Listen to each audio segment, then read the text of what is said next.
Hello, social media friends. It is Jeremy Rowland, and it is June the 25th, 2026, here in the great state of Arkansas, where the sun is beaming down and it feels so good.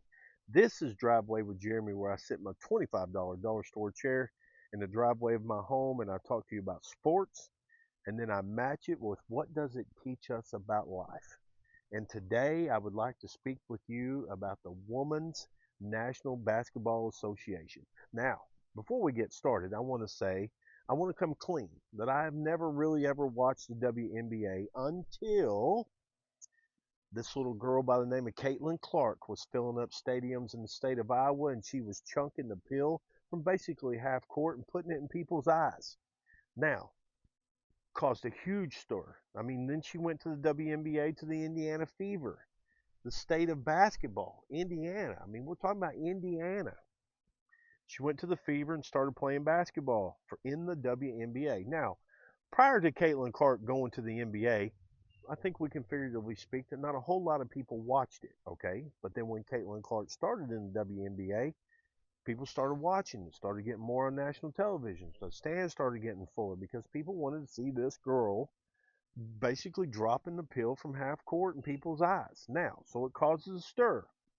Basically, in my eyes, I'm not saying that's what happened, but what happened is that the rest of the ladies that were in the league who thought that were they were good and that they should have been getting this type of attention kind of took an issue with it. Okay, so basically last night or over the couple of years, what's the girl from LSU, Angel Reese? Okay, uh, I call her Miss Brick Builder. Okay, she was the fastest lady to 1,000 rebounds in the WNBA, which probably 95% of those were her own misses. But that's beside the point. I'm not talking about her today. I'm talking about Caitlin Clark. Okay. So basically, last night or throughout the seasons, Caitlin Clark's kind of been getting punched on, poked on, stuff like that. And then last night she gets taken down.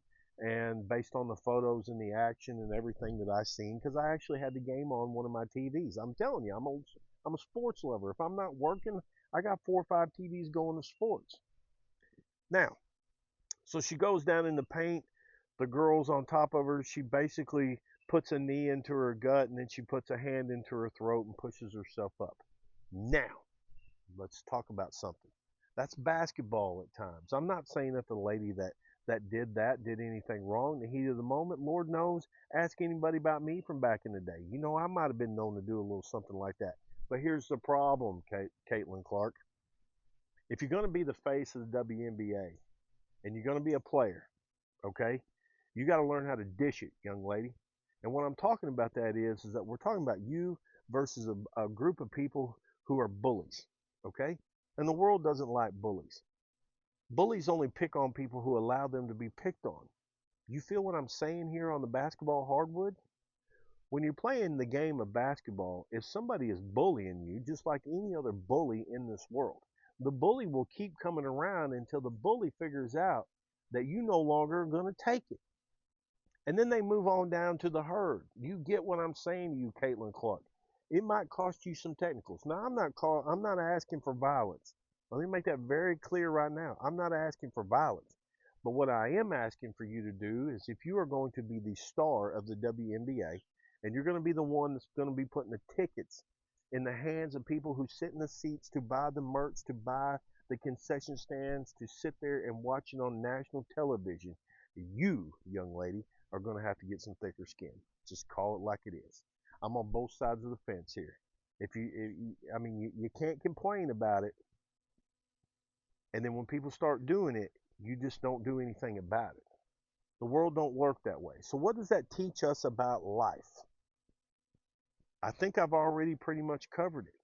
You cannot go through this life in any aspect, personal, business, or anything, any aspect of life, and let somebody bully you. You can't do it.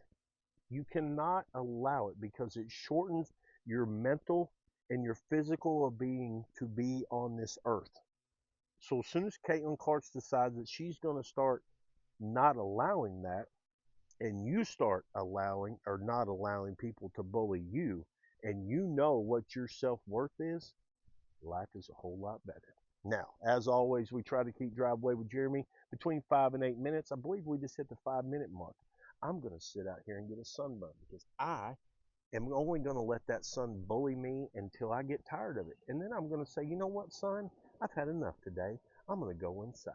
I hope y'all have a wonderful rest of your day. I love each and every one of you. And know this, I would never ever bully any one of you because I know my friends. I know y'all. You would never allow anybody to ever bully you. I'll see you tomorrow for another Driveway with Jeremy.